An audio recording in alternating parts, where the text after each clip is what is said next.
Hello, everyone. Welcome. Good to see everyone today. We're going to be very busy. A lot of people are attending today. We will be starting in about 30 seconds. We're just kind of allowing for a little time for everyone to get settled in. Good to see you. Welcome. We'll be starting in just a few seconds here.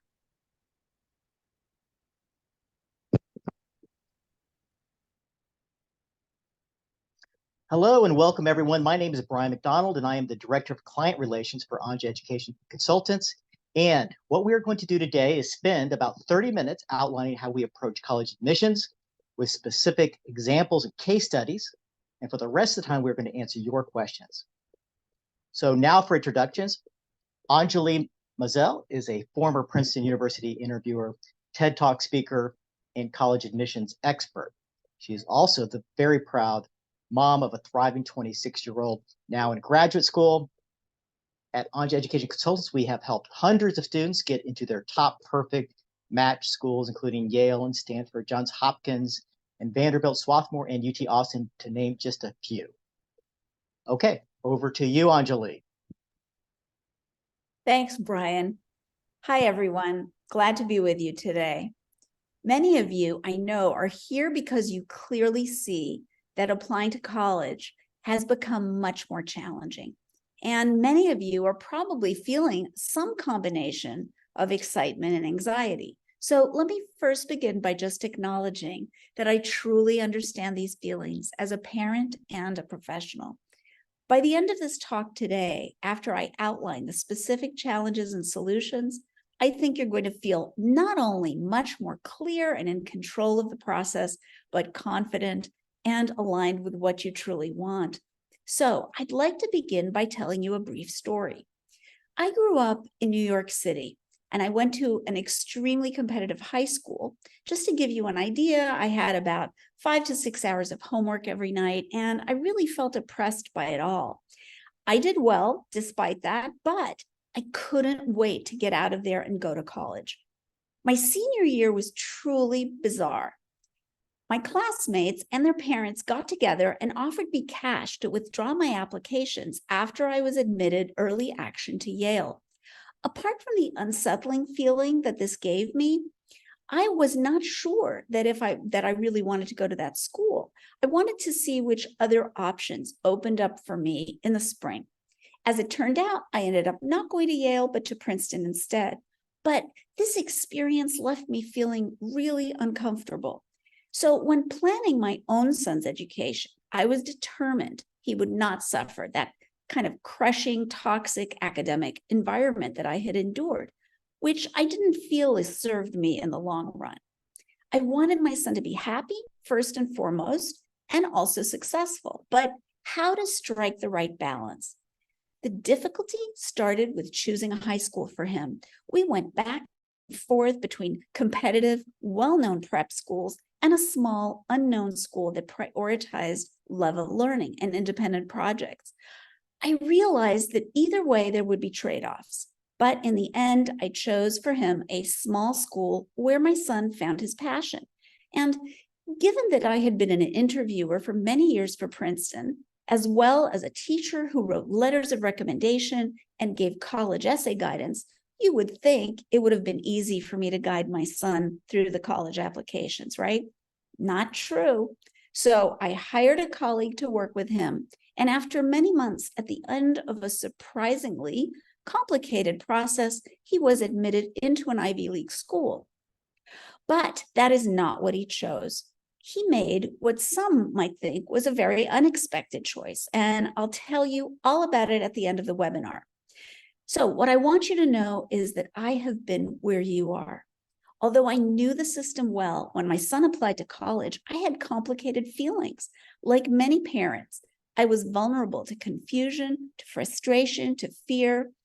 But I did learn something important. I discovered that my son, like all of you here today, was facing a threefold problem when applying to college.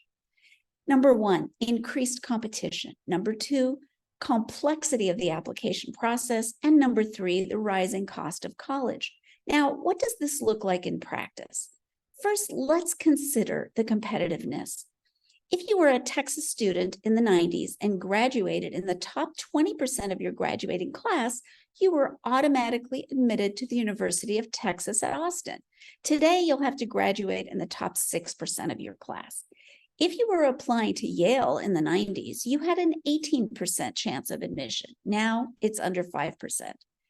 70% of USC applicants were admitted in the 90s, but in 2022, it's now under 12%.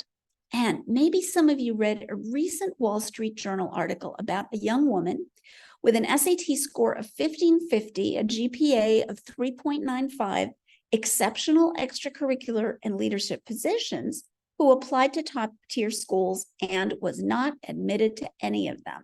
So there's no doubt that college admissions today is super competitive. Now, let's look at the complexity of the application process. 20 years ago, you might have applied to one or two schools.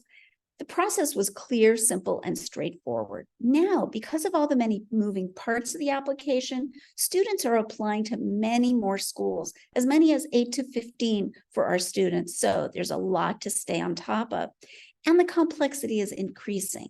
As you have probably heard, ChatGPT and other generative AI are already impacting and will continue to impact how colleges view student essays. Admission staff are looking for new ways to make sure that a student is who they say they are in their writing. Additionally, in the face of the recent Supreme Court decision about affirmative action, colleges are going to have to dig deep to understand what each student brings to the college community.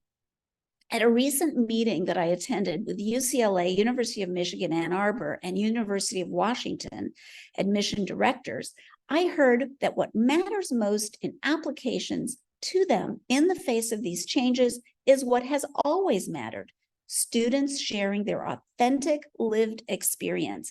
And if their lived experience was impacted by being underrepresented, then in the essays, they can still tell their story.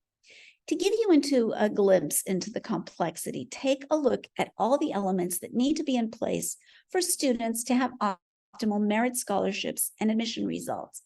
Recently, a friend of mine was telling me about the ordeal of helping his son apply to college last fall.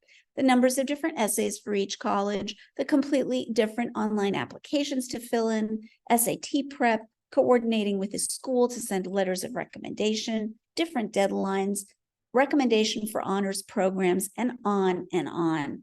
All of this was a ton of work and created months of tension with his son. So clearly, this complexity has to be simplified. So after the competitiveness and the complexity of college admissions, the fact is that college has gotten incredibly expensive. If you look at this graph and really brace yourself, this really illustrates how the cost of college tuition has exploded. The red line here on the bottom is the rate of inflation. And as you can see, the black line on the top is the rate of increase in college tuition. Clearly, college tuition has massively outpaced inflation for decades now. In 2023, private colleges can cost up to $91,000 per year, while in-state tuition for public schools can cost up to $29,000 per year. But here's the good news. Merit scholarships can be worth tens of thousands and even hundreds of thousands of dollars. So how do we do this? Here are 3 quick success stories which illustrate how we guide students to gain a competitive edge, simplify the complexity, and maximize scholarships to reduce the cost of college. Let's start with Tony. When we began working together early in 10th grade, Tony had high A's and an SAT score in the 1500s. He was stellar in math, so his teachers and family were naturally pushing him toward engineering. But after talking with Tony, he made it very clear that engineering was not what he wanted. However, this was the game changer. We discovered that he had a significant talent and passion in art as well as STEM. So we matched him to a local art mentor and a summer program to develop a portfolio, the portfolio that he could then include in his application. Exploring his interest in visual arts and combining this with his talent in math led Tony to discover a passion for architecture. And this discovery made all the difference because it made Tony really stand out. Why? Because now Tony had a story to tell, and nothing will make you stand out from the crowd more than having your own story that demonstrates genuine passion and growth. So to summarize, we simplified the application process after Tony discovered his passion. We guided him to a clear major and career path that he loved. And Tony secured a $100,000 scholarship. And by curating his art portfolio and targeting his essays to align with his architecture and his new vision for himself, Tony found a competitive edge. So what's the takeaway for you? Think about and discover your passion. Link that passion to your profile and then make it your unique story so you stand out from the crowd.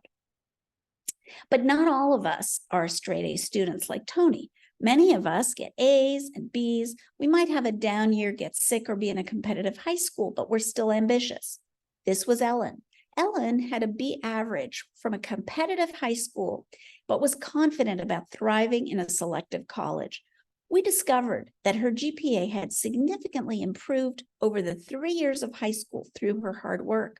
When she got B's, it motivated her to get tutoring and find a college professor as a mentor. And she kept signing up for challenging classes. She also rose to a leadership position in yearbook and got a summer internship in a startup incubator to explore a major in business. But how was she going to pull all these threads together to showcase her accomplishments? Ellen worked to tell her story in a compelling way, as a journey of growth and responsibility. She demonstrated through her essays and applications how she learned from setbacks and how these setbacks led to her development and improvement. In fact, they became assets. And maybe you or your child are like Ellen. You discovered a specific passion halfway through high school. Maybe you began to excel by the end of junior year, or maybe you're a straight A student who has a clear major in mind from the start. Either way, you may not recognize what is exceptional about you, but everyone has a powerful story to tell. You need to tell your story in a memorable way, your passions, challenges, your successes. So to summarize, for Ellen, she simplified the application process by keeping accountable and breaking down the long list of tasks into small steps. She submitted standout applications, and she eventually received 12 scholarship offers, ranging from $20,000 to $100,000. She gained a competitive edge by pulling all her academic and extracurricular experiences together into a compelling story in the essays and interviews. So, despite her GPA, she was admitted as a business major to Emory University, her first choice. So, what's the takeaway for you? We all have problems and sometimes even failures. Look for the challenges and setbacks you've overcome to tell a compelling tale where you are the hero of your own story. And now I'd like to share another valuable insider tip that you might not know about. So if you're taking notes, pay close attention. In 99% of cases, applying earlier is better. What do we mean by that? Generally, on your applications, you will need to choose the regular deadline or an early deadline. Overall, admission rates for applying earlier are higher. This is important to know and will help you, but it is not the insider tip. The insider tip is that if you can apply early and you have one special school you want to target, many colleges will allow you to apply what they call early decision. Not early action, but early decision. For a good number of selective schools, by applying early decision, you can double or even triple your chances. These include schools like Vanderbilt, Northeastern, and American, among many others. But you can only apply to one school early decision. In return for the early decision admission boost, you commit to attending that school. Let's look at Wilson's story as a concrete example of how to use early decision. Wilson had a C+, B- GPA, and low test scores, but his top choice was the very selective Tulane University. So we helped him create a hook through a unique fundraising project, and we recommended that he apply early decision to Tulane to boost his chances of admission as much as possible. Result? By combining the compelling hook and applying early decision, Wilson was admitted to his top choice and is now studying communication and digital media. What's the takeaway? While early decision is not always an option, there are many subtleties you'll need to investigate. When available to you, early decision will boost your admission chances to your top best fit college. So, the three students we discussed, Tony, Ellen, and Wilson, were all success stories, but very different one from another. Yet all of these students solved the problem of competitiveness, complexity, and cost of college. Through these case studies, we hope you've gotten some valuable tips about what to prioritize. Before we answer your questions, let's first answer the most common one, which is how you can work with us. There are 4 simple options for different budgets. Here is our track record. For our 2023 application cycle, our average scholarship per student was $80,000. The return on investment was high, and our fees were paid for many times over. In this same application cycle, students we worked with were admitted to some of the most selective colleges in the country, including Stanford, Dartmouth, University of Pennsylvania, Johns Hopkins, as well as excellent schools such as UC San Diego, Penn State, Ohio State, Texas A&M, UT Austin. Best of all, these were also the right fit for each student. We made sure of that. So if you want to gain a competitive edge, simplify the application process, and keep costs down, like the hundreds of students that we have helped, here are the 4 simple options that work for different budgets. Option number 1 is 8th to 10th grade students. With the yearly 1-year early talent development packages, we have time to identify your kids' talents, discover their passions, and make sure they really get on track. This option also maximizes admission and scholarships results later on when they apply to college.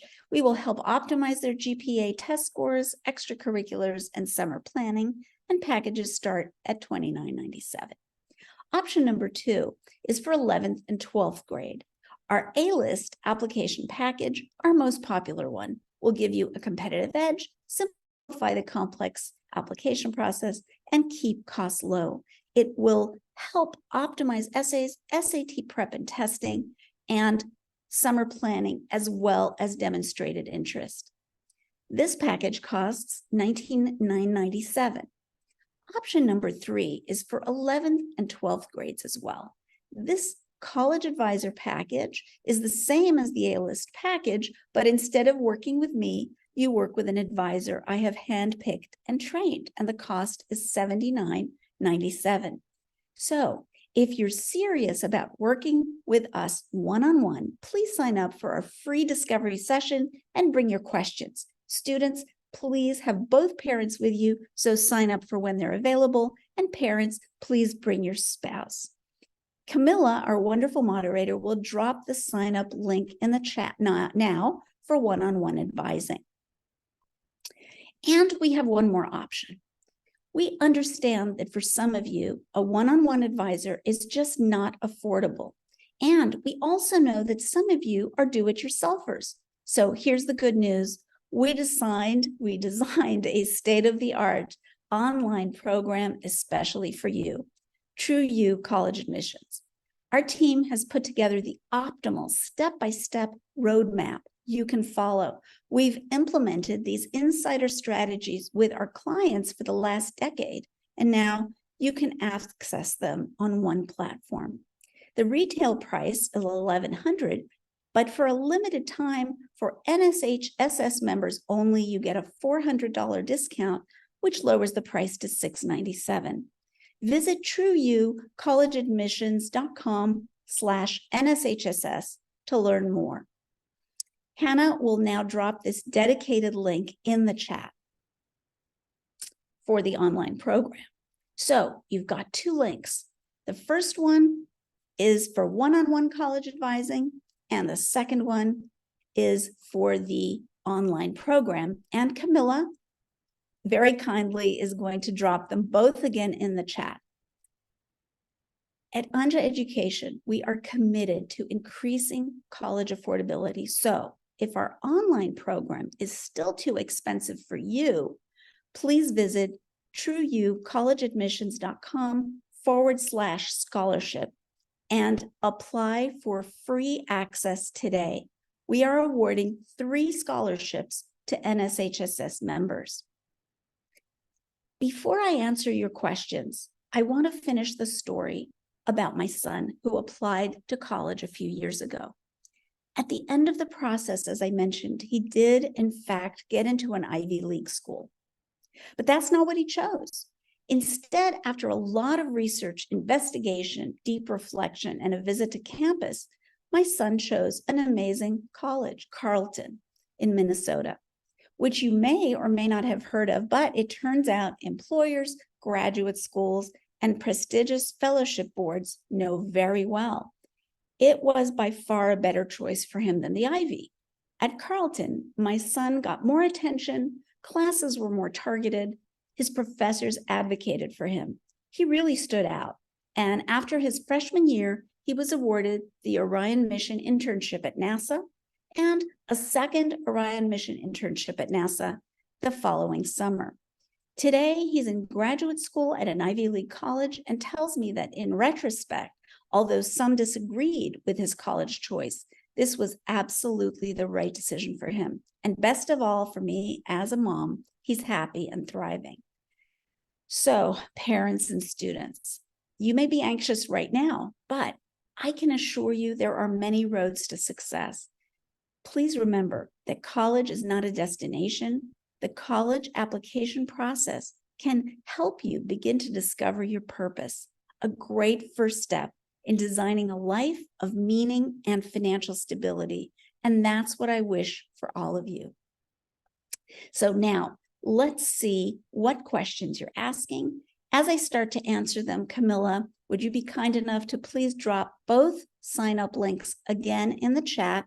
For the one-on-one discovery session, students, please bring your parents. So sign up for when they attend. Parents, please bring your spouse. Wonderful. Okay. So, question from Christopher. How do I start a nonprofit, and is it impressive to colleges? Great question. So, starting a nonprofit, the important thing here to remember is if you want your application to stand out, do not just check off the box because you think it's going to be impressive. It has to really reflect who you are, what your values are, and why. Ask yourself, why am I creating this nonprofit? Have I done related activities in the past that have led to this decision? So make sure, just like in the case studies we looked at, make sure that your story really holds together. In terms of the step-by-step, that's something that you can definitely research. But, if it does align with who you are and what you have accomplished and what your goals and aspirations are, it can be very powerful, of course. The key word here for all extracurricular and summer activities is impact, okay? If nothing else, take that away from today's talk about extracurriculars, right?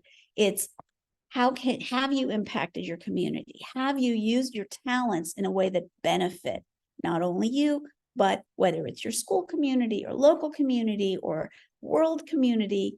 There are many, many ways. And this can range from anything from, as you pointed out, a nonprofit, but it can also be showing leadership in your own family. There are students who don't have time to do extracurricular activities because they're working a job and they're going to school, or they're taking care of a younger sibling. Highlight the things that you have done to impact, whether your community is your family or something larger. Okay. what do colleges look for? Do they find what a person has done during their high school years via social media? Okay, so you're telling your story. That was kind of what today was about. How to tell your story in a compelling way that brings together all the accomplishments and the values that you have. So it's social media is part of today, what colleges are looking at. Not all colleges, not all the time, but you can tell your story on social media, especially through LinkedIn. When students work with us, we have somebody that works directly with them to help build a LinkedIn profile for them to connect with colleges and tell their story. But it doesn't have to be, right? So there are these other ways within the application to tell your story. Okay. I have been told the reason it is challenging for California students to get into UC schools is because the UC schools prefer out-of-state students because they will make more money from students like this, et cetera. Is this the same for non-California universities? Yeah, so basically, schools do need full pay students. That is true. Some public schools charge more for out-of-state students, and that, of course, does raise money for them. So traditionally, certainly recently, for most of the UCs, there has been a higher admission rate for out-of-state students. So that's something to consider, you know, in your strategy. Okay, let's see. I am currently a junior in high school. I am considered an early graduate. Yeah, so this is a very specific question, Annika.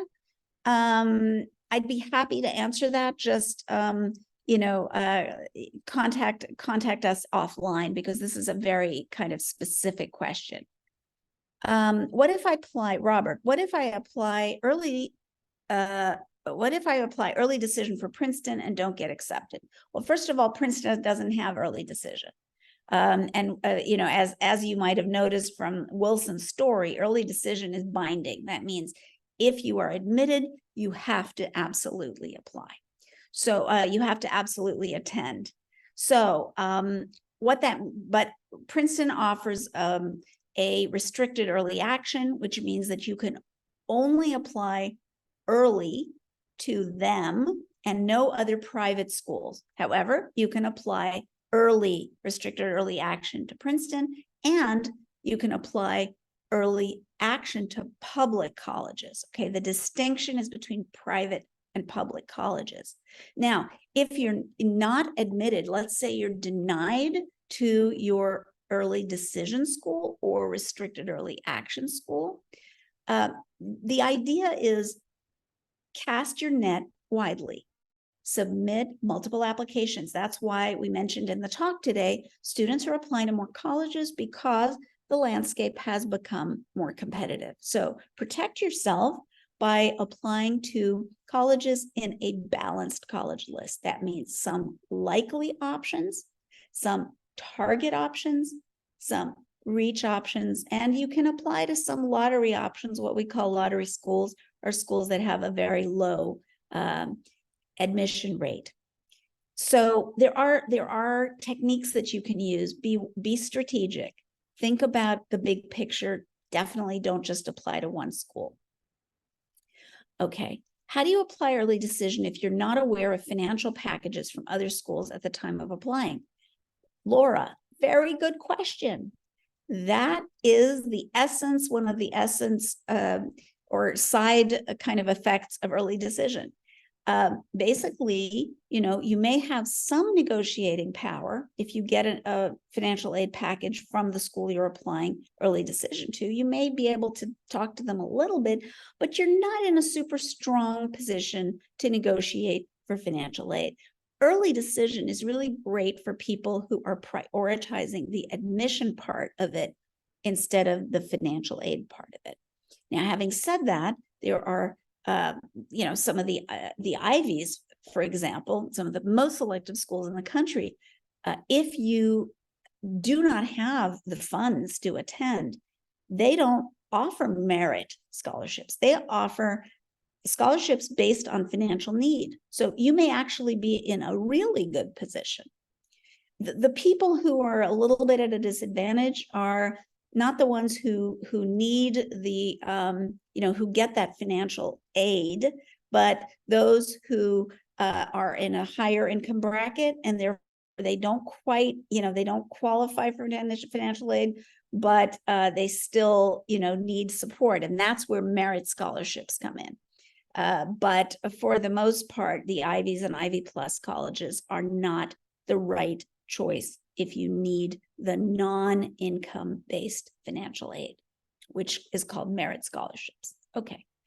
How do I find extracurriculars for my areas of interest? Political science, anthropology, environmental science.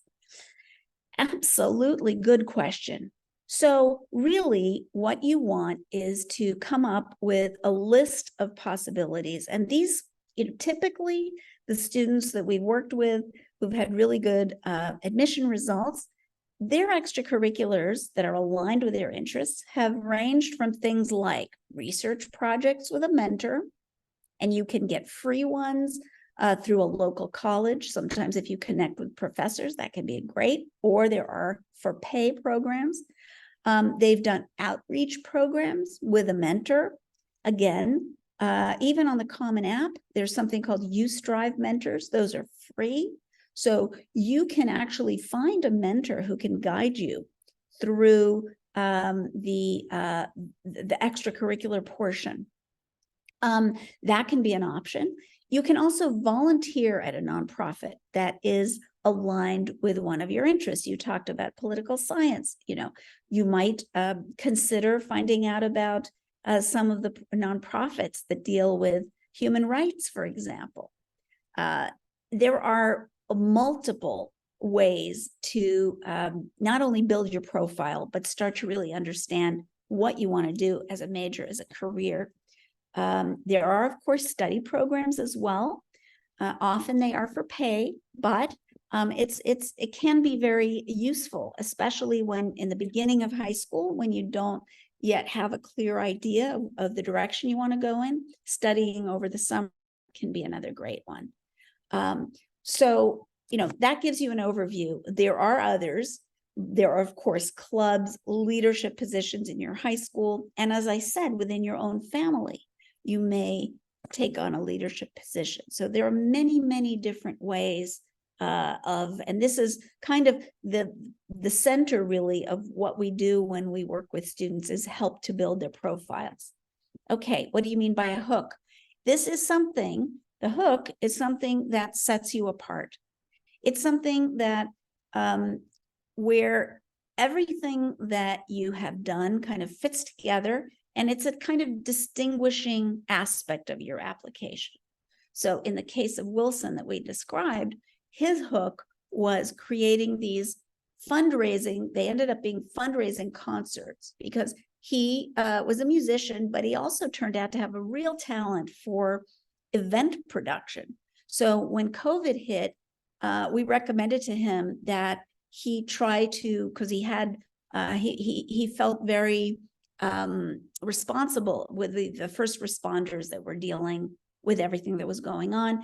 And so we advised him to do try to do a fundraising concert. He kind of took this idea and ran with it and was able to enlist all his friends and raised kind of $20,000 at each concert. He did 3 concerts and they reached 14 different countries. I mean, we didn't expect this to take on these proportions, but clearly he was very, very talented in this area. So, most of us have what we call a talent stack. And, one of the creative parts of working with a student is to find out what that talent stack is, and then to design some ways to kind of set them apart in the college planning process. Now, if you're working on your own, this is where, for example, I see there's some questions about TrueU College Admissions, our online program. This is where that fits in because, it'll give you the best insider practices that we've successfully used with our clients for over a decade in a much more affordable way. We don't want to spend too much time on this right now, but please visit truucollegeadmissions.com/NSHSS, and there you'll find a detailed video to learn more, which can help you in designing these kinds of projects. Okay.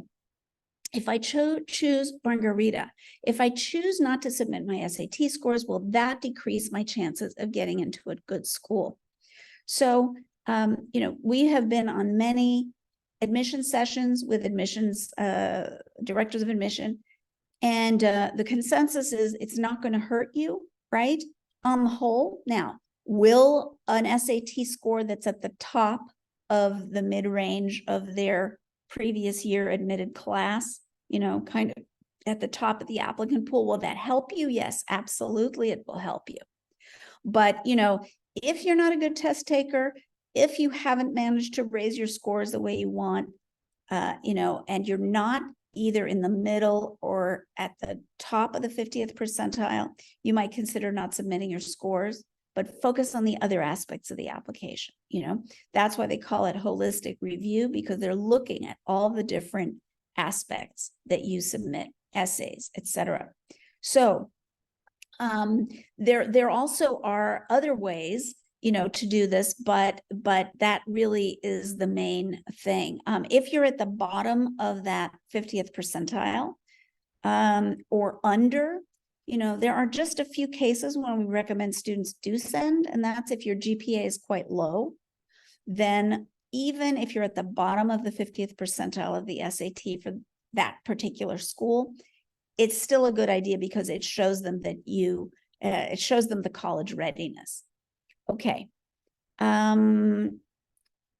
Let's see. Did you say early decision application was binding? Absolutely. You mentioned that passion in the application process is critical. What if your planned major and passions outside of the classroom have nothing to do with each other? That's interesting. So, what you want is there can always be a compelling story, right? The student Ellen that we talked about, who had a mixture of B's and A's, and she kind of struggled, but then she was able to kind of build on her successes and get tutoring and all of that. Not everything in her story fit together in the sense of was 100% aligned. She did yearbook, for example. She did yearbook. She was very interested in photography. You could say, well, what does photography have to do with business? She was applying as a business major. What does photography have to do with business? Well, there are transferable skills, and that's what you have to think about. Don't get too hung up on every single extracurricular has to be perfectly aligned with your major. It's more the transferable skills. So for example, she had a leadership position on yearbook, and she had to manage a team. Think about management and how that could be applied in business, right? Photography. She took photographs for the yearbook. That, there was a kind of a marketing aspect to that, of choosing, some graphic illustrations of the message that the yearbook was trying to carry forward. So when you're looking at your resume, think transferable skills. Of course, if you can choose some programs that are aligned, especially in STEM, doing some research, or for pre-med students, volunteering in a hospital, getting some real world exposure, that can go a long way in your applications. But don't feel that every little thing has to kind of coordinate in that way. Okay. So let's see. Benjamin, do you need to start a dialogue with admissions officers before applying? Does this make a difference? Yeah, that's a good question. So what you want to do is you don't want to start the conversation with them just to kind of, establish a dialogue. You want to go to them with substantial questions, right? Now, does it hurt to say, introduce yourself and say, I'm going to be applying to your college. I'm really enthusiastic about it because of X, Y, and Z, very specific reasons. Probably it's not going to hurt. And it can, if you connect with them, you can then, when you visit campus, you can look them up, yes, to be able to stand out a little bit in the admission process. They're the ones, if it's your admission counselor that's assigned to you, you'll find this on the college websites, assigned to you based on your location, then you definitely, there can be some advantage. But again, be very careful. First of all, don't bother them too much, right? And ask them very specific questions after you introduce yourself if you're going to connect with them. Because once you submit your application, if you want to update it, for example, if you have awards or you have some kind of accomplishment that you want to share with them that was not included in your original application, and you have that contact, that can help, right? Okay. When curating a portfolio, is it best to show work that you're most passionate about or work that pertains to your major? So, we've had many students who submit a portfolio in an area that is completely unrelated to their major. But what it does show is it shows hard work, it shows talent, it shows passion. So we think that, it's the quality of the submission, it's the quality of the work. We've had STEM students submit art portfolios, for example, right? So it's really showing the best work and then curating it in a way, choosing those pieces carefully so that even within the portfolio, they tell a story or they fit together, whether it's by theme or visually, if there's a visual kind of progression in your images in the portfolio. You want to show your ability to be creative. That can be great, but whatever field you're in. So great. Now, what if your child, Sharon, what if your child is undecided about their majors? Yeah, this is a great question. So first of all, there are undecided majors in colleges. You can actually choose undecided for many majors. You can also choose multidisciplinary majors. We've worked with a number of kids who we call the kind of Renaissance kids, right? They have STEM aspects that they love, and they have, an interest in the arts or humanities. And, we really think that it's important to honor that and to find the colleges that would be a great fit in that sense. Students are going to have time to decide, right? Now, it depends on the college sometimes, and the goals of the student. Sometimes it's wonderful to have everything lined up and to know and to kind of make these decisions. But it's better not to restrict a student, to allow that student to explore, to really discover, develop their talents so that in the end they can demonstrate those talents. It's what we call the 3Ds of talent development, right? So what we want to do is be sure that we're giving students opportunities to have experiences in the real world that use their talents, right? So it could be through volunteering. It could be through these research programs. Give you an example. Carnegie Mellon has a great dual degree programs that combine, for example, STEM and art, but that's just one example. So definitely, it should not be viewed as a problem. If a student applies undecided, what they should do is talk about what their interests are, right? If they have 3 different things that they're considering focusing on, great.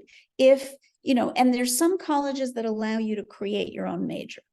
So what we want is to students the ability to be as creative as they can in their choice of major so that it really fits them, because then they are more likely to excel and to thrive as people on campus.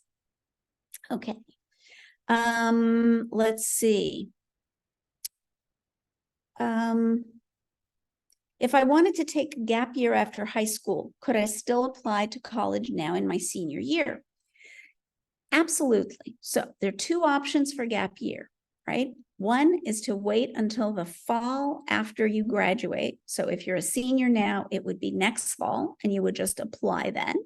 The other option is to apply now, but choose colleges that do consider a request for deferring for a year, right? Some colleges are open to that. Why? Because they know from studies that have been done that students who take a very well-organized gap year perform better than their peers in college. There was a study that was done at Middlebury on this.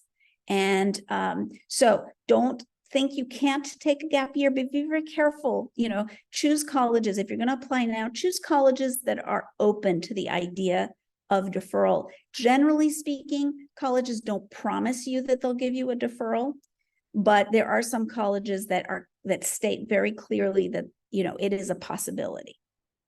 Okay. So, let's see. Does Texas A&M offer early decision? No, Texas A&M does not offer early decision. There is an early deadline for engineers, which is like an early action, but that's about it. Okay. What is the biggest mistake people make when choosing a university to go to? Yeah, great question.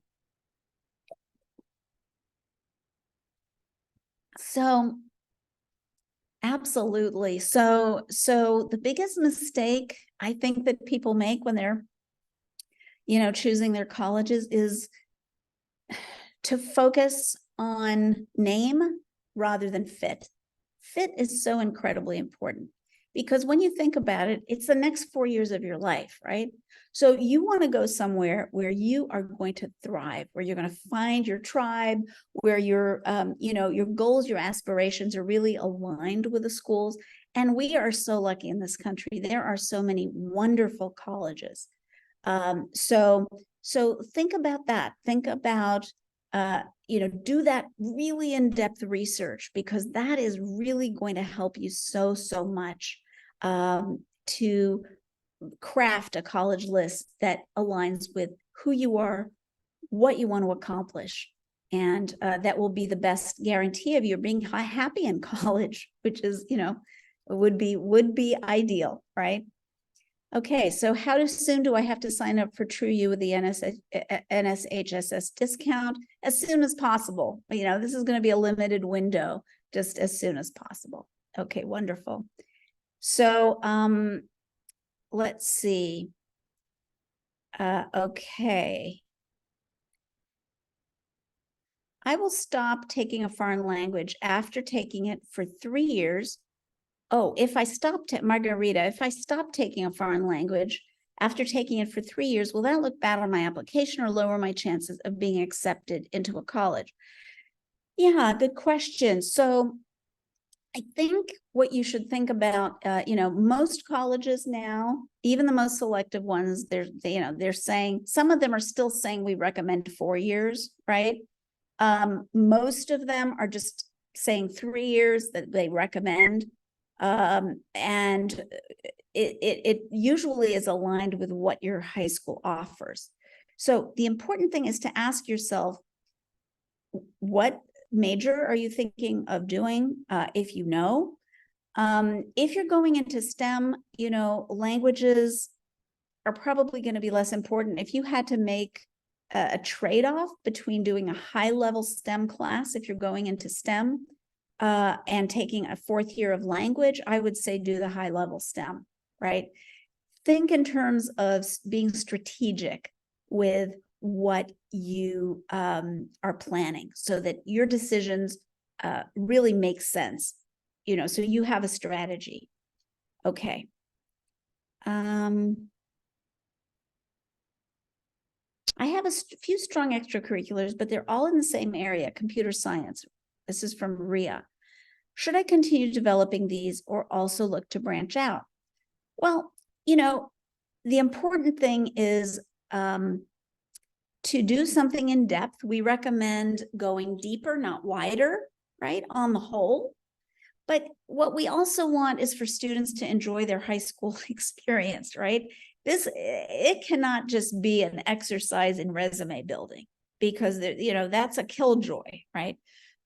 We want you to be doing things that you really love doing. So think about it carefully. Yes, time is your most valuable asset.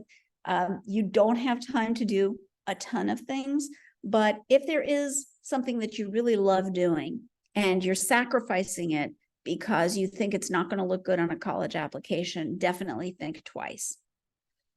Okay. How do I properly show my passions and extracurriculars in the essay? Yeah, the essay is an art. It's really all about storytelling, right?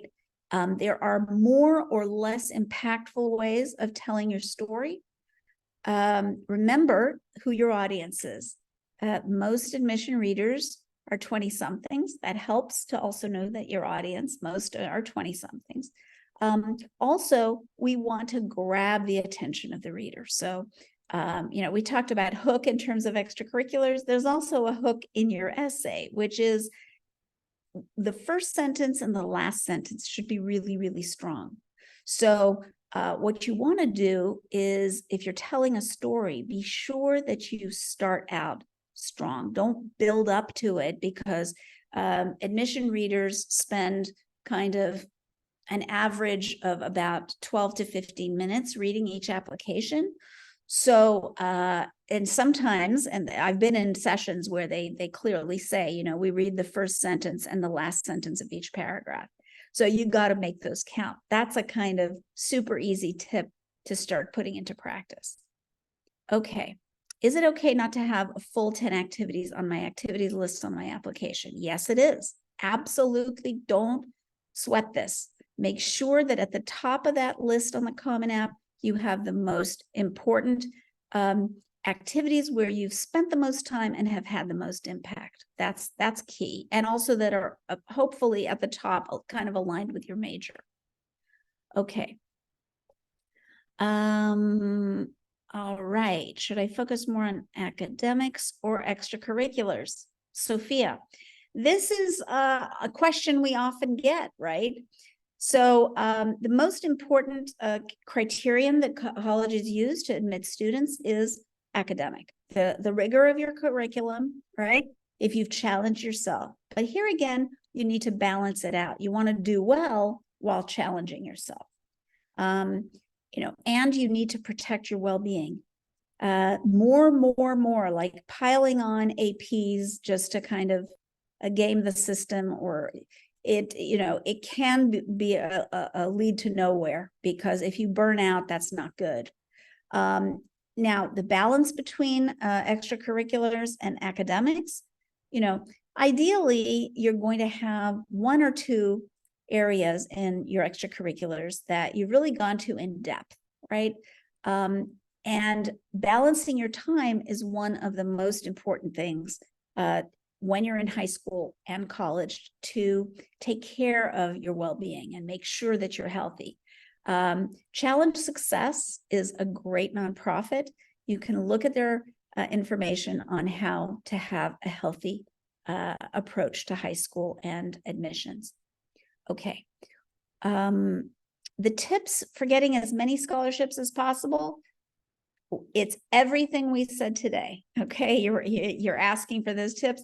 You want to make yourself as kind of tell your story in that compelling way, because the more colleges see what you have accomplished, the more you showcase it in a way that they can really receive and hear and see, the more attractive you're going to be to them in terms of, as an applicant, and the more they are going to want to attract you through things like merit scholarships. Okay. When looking into early decision, how do you really decide which college you want to go for? Yeah. So do your research. If you're already a senior, you may not have time to visit. You can do online information sessions that the colleges offer. Do your research and think about it very carefully. Now, I never recommend that students apply early decision without having visited the school, but not all students can do this. Sometimes it's just too costly to go around and visit all the schools that they're thinking of applying early decision to. So, use with caution, but it's a great, it's a great strategy for some students. Would a website be impressive? It relates to my major. It could be, but again, don't feel you have to, right? It's all about, does it really fit in with who you are? Is it helping you to tell your story? Is that website, is the design of it, is the information you're putting on there going to really tell your story? You don't have to do that. You can also put all your information in a LinkedIn profile. There are places for videos and images and things like that. So that's an alternative. We've had students create great websites as well. So it can be good, but it's not the only way. Okay. Let's see. Does it ever make sense to go live and work in another state for a year after high school to gain residency? If so, is it possible to apply senior year and defer your entrance to college? It's an interesting strategy, right? Be very careful. Some colleges have very strict rules and some states have very strict rules about things like that. So do your research. We have seen families do things like that. It's not, it's not impossible, but before you embark on that, make sure that the college supports, the 1-year residency, because some colleges now and some states are doing longer than that. Okay. Do you have any recommendations on how to become a stronger writer for college essays? Absolutely. Now, I don't know, Iris, if you're a senior, if you're a freshman, it's kind of hard to know. And it's early in the game, the best approach to become a stronger writer for your essays is to read great writers, okay? Read a variety of great writers, especially things like nonfiction and magazines like The Atlantic, New Yorker, really well-written pieces, so that you start to absorb kind of by osmosis, and then it's less of an effort. Now, if you're closer to the time when you have to apply, on our online program, True U College Admissions, we have a great writing checklist that helps students. And we have an amazing writing module step by step. But if you're not going to do that, then what I would say is try to focus on telling a story. It doesn't have to be dramatic. It can be something very personal to you that shows growth and shows your talents and shows your strengths, right? What you don't want to do is you don't want to repeat what's in your list of activities or on your transcript. Give readers something new and fresh and powerful to get to know you and to, show how, as a high school student, you have made progress internally, externally. Okay. Yeah, Christine, common application versus college's own application. So much easier to do on the Common App. Oh my gosh. If you applied to 10 colleges and you did each one on a separate college application, you would spend probably 5 times as long doing that. So if you can do Common App, do Common App. All right. Is it more beneficial to do dual enrollment or take AP? Yeah.